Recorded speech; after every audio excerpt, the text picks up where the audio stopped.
Hello बच्चों, स्वागत है आप सभी का आपके अपने यूट्यूब चैनल साइंस क्लासेस में अजय सर में।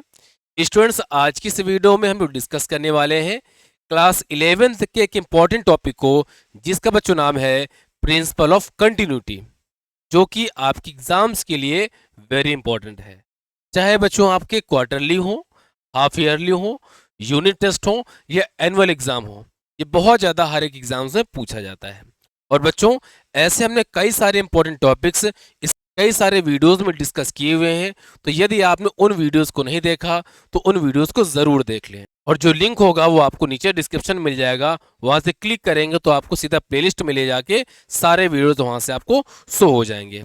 तो चलिए बच्चों, समझते हैं कि प्रिंसिपल ऑफ कंटिन्यूटी होता क्या है। और बच्चों, इस स्टेटमेंट में जो जो भी आपको नए वर्ड देखने को मिलेंगे, उन सभी का मतलब यहाँ पर बताने वाले हैं। वैसे जो बच्चे इस वीडियो को देखेंगे उनका टॉपिक लगभग कंप्लीट होगा, है ना। तो जो भी छोटे छोटे वर्ड होंगे तो कई सारे बच्चों को पता होगा, और कई सारे बच्चे अननोन होंगे इनसे। तो फिलहाल यहाँ पर हर एक टॉपिक या हर एक वर्ड को डिस्कस किया जाएगा कि इसका मतलब क्या होता है। तो क्लियर बच्चों?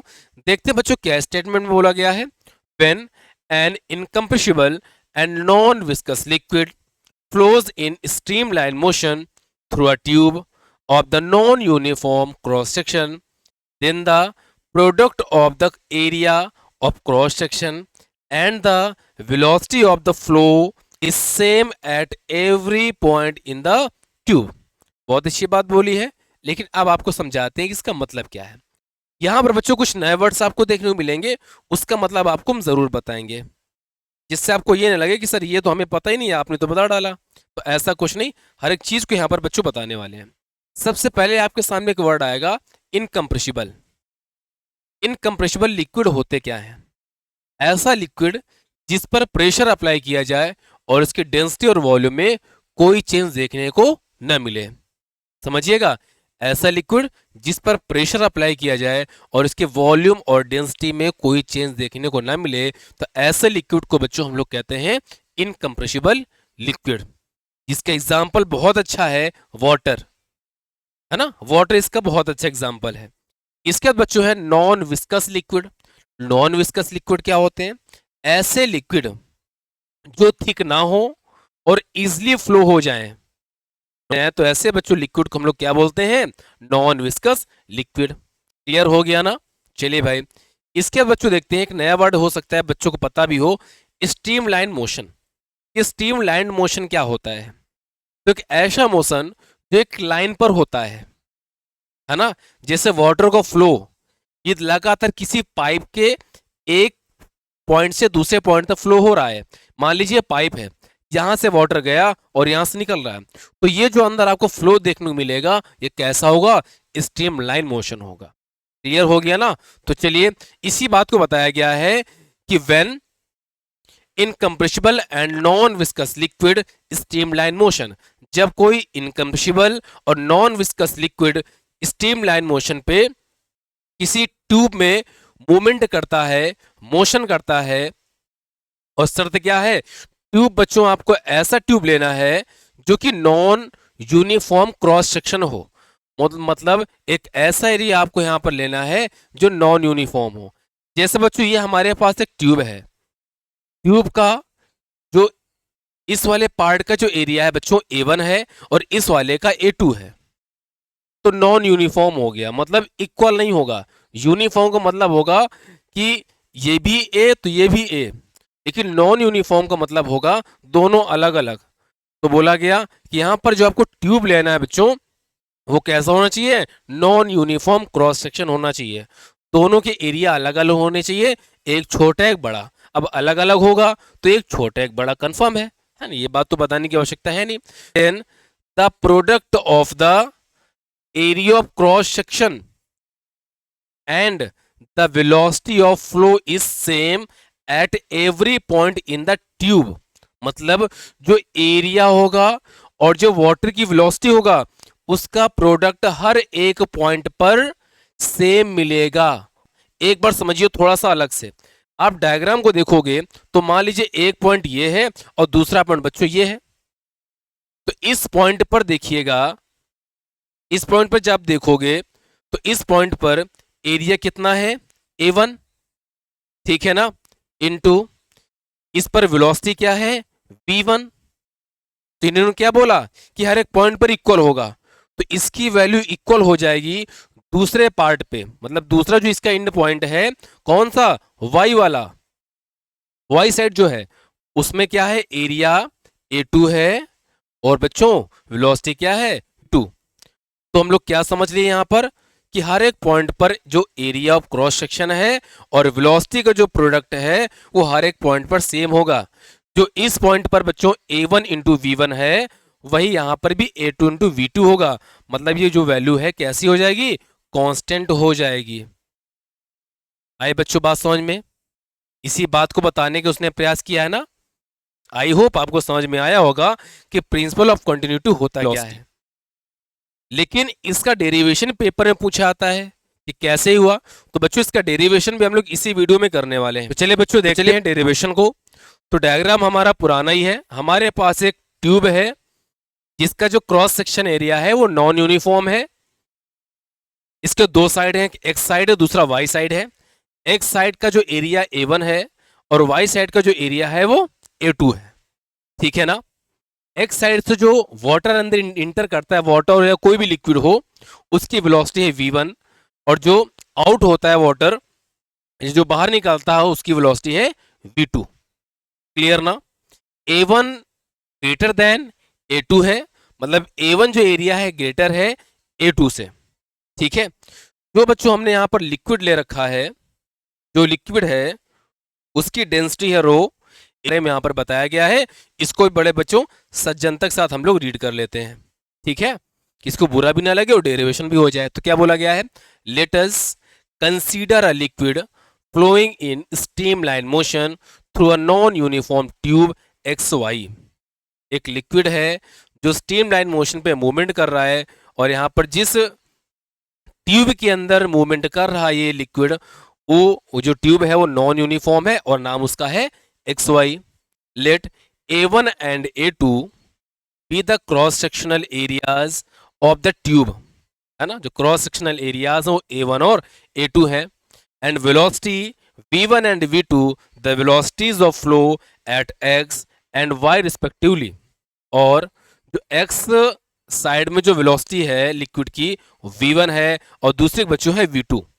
Late rho be the density of the liquid, और जो यहां पर वाटर या लिक्विड जो भी है फ्लो हो रहा है वो किसकी डेंसिटी कितनी बच्चों है, रो। ये बच्चों रो का सिंबल है।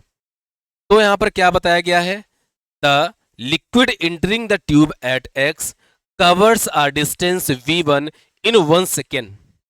तो बोला गया है तो लिक्विड जो X साइड से या X ट्यूब के थ्रू इंटर हो रहा है लिक्विड, वो 1 सेकेंड में कितनी डिस्टेंस कवर करेगा, है ना।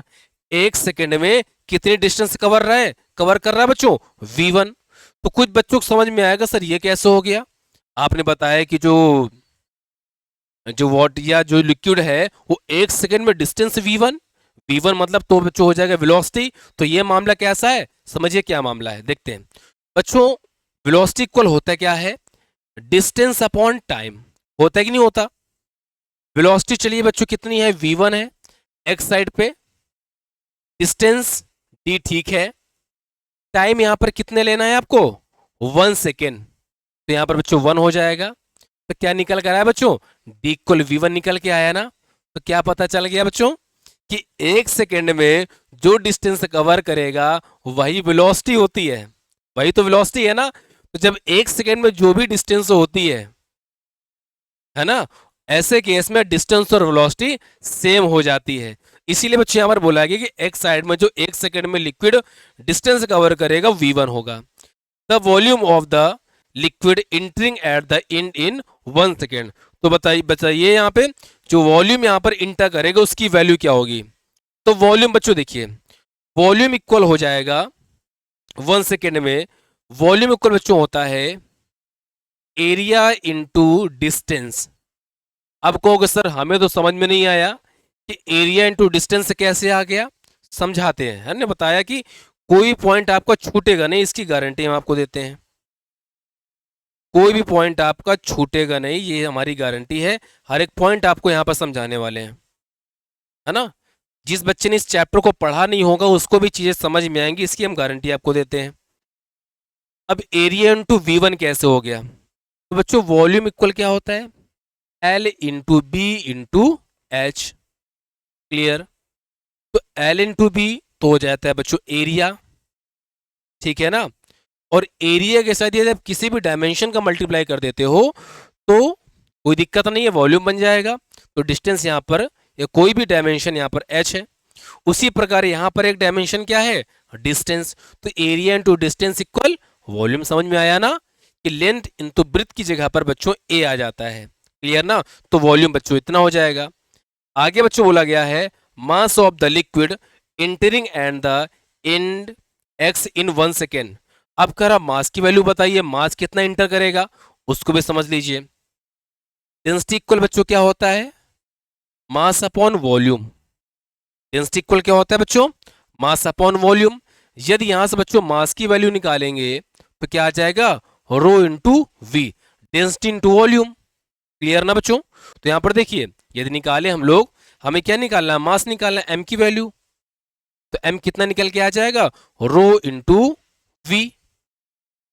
और बच्चों रो हमें तो ठीक है, रो वाटर की जितनी यहां पर उतनी वहां पर, डेंसिटी में कोई चेंजमेंट नहीं। क्यों, क्योंकि हमने यहां पर इनकम्प्रेसिबल लिक्विड लिया है। और जो यहां पर वॉल्यूम है उसकी वैल्यू क्या है, A1, और बच्चों हो जाएगा V1। V1 है ये, बोलते यहां पर ये बच्चों हो जाएगी V1। तो समझ में आ गया ना कि यहां से जो लिक्विड फ्लो हो रहा है उसका मास कितना होगा, रो A1 V1। क्लियर हुआ ना। आगे बढ़ते हैं। आगे क्या बोला गया, सिमिलरली जो काम ट्यूब एक्स के थ्रू हुआ है सेम वही काम ट्यूब वाई के थ्रू होगा, बस कुछ चीजें चेंज हो जाएंगी। क्या, देखिए बच्चों डेंसिटी तो वही रहनी है, नो चेंज। एरिया चेंज है, A2 हो जाएगा। और वेलोसिटी मतलब डिस्टेंस यहां पर हो जाएगी V2। क्लियर हुआ ना। तो दूसरे के लिए हमने यहां पर सीधा आपको बता दिया है, जबरदस्ती लाइन बढ़ाने पर कोई मतलब नहीं है। यदि आपके पास एग्जाम में टाइम है तो आप पूरा उसको एक्सप्लेन करिए, लेकिन इतना लिख देंगे तो काम चलेगा आपका। आगे बताया गया but the liquid which enters at one end must leave at the other. मतलब बताया गया कि ट्यूब एक्स से जितना जिस मास का लिक्विड फ्लो होगा उतना ही वाई के थ्रू निकल जाएगा। मतलब जितना इनपुट होगा उतना ही आउटपुट होगा।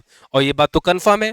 कोई ट्यूब ऐसे ले रखा है, आपने मान के चलो यहाँ पर 5 लीटर, यहाँ पर 5 लीटर आपने पानी यहाँ से फ्लो कराया तो 5 लीटर ही मिलेगा। मतलब जितना मास इधर का होगा उतना मास उधर का होगा। Hence both these masses are equal, दोनों का मास इक्वल हो जाएगा। मतलब जो आप लोगों ने रो A1 V1 लिया है वो रो A2 V2 के इक्वल हो जाएगा। रो से रो बच्चों कैंसिल आउट हो जाएगा, तो A1 V1 इक्वल बच्चों हो जाएगा A2 V2। इसका मतलब क्या समझ में आया कि बच्चों यहां पर एरिया और डिस्टेंस या वेलोसिटी, डिस्टेंस भी कह सकते हो वेलोसिटी भी कह सकते हो, दोनों चलेगा। तो जो एरिया और वेलोसिटी का जो प्रोडक्ट होता है वो हमेशा कैसा होता है बच्चों, कांस्टेंट होता है ना। वो हमेशा कांस्टेंट होता है। और यही बात प्रिंसिपल ऑफ कंटिन्यूटी हमको समझाता है। तो आई होप आपको इस वीडियो में प्रिंसिपल ऑफ कंटिन्यूटी बहुत ही अच्छे से, बहुत ही सुगमता पूर्वक आपको हर एक चीज समझ में आई होगी। हमने ऐसा कोई पॉइंट नहीं छोड़ा जिससे बच्चों को थोड़ा भी परेशानी झेलनी पड़ेगी, सर ये कैसे, ये पॉइंट तो समझ में नहीं आया है। हर एक पॉइंट को हमने डिस्कस करने का प्रयास किया। तो बच्चों आज एक क्लास हम लोग इतना रखते हैं, मिलते हैं आपको इसके किसी नेक्स्ट इंपॉर्टेंट टॉपिक में। और बच्चों यदि वीडियो आपको पसंद आए तो वीडियो को लाइक और शेयर करें। और बच्चों चैनल पर नए हो तो चैनल को सब्सक्राइब जरूर करें। बाकी बहुत सारे इंपॉर्टेंट टॉपिक्स को हम लोगों ने पहले ही डिस्कस कर रखा है। मतलब जितना भी आपके इंपॉर्टेंट टॉपिक फर्स्ट पेपर में बनता है उनको हमने ऑलरेडी कवर कर रखा है। इस सेकेंड पेपर का इंपॉर्टेंट टॉपिक है, ठीक है। और ऐसे कई सारे टॉपिक्स को बच्चों यहाँ पर हम लोग लाने वाले हैं।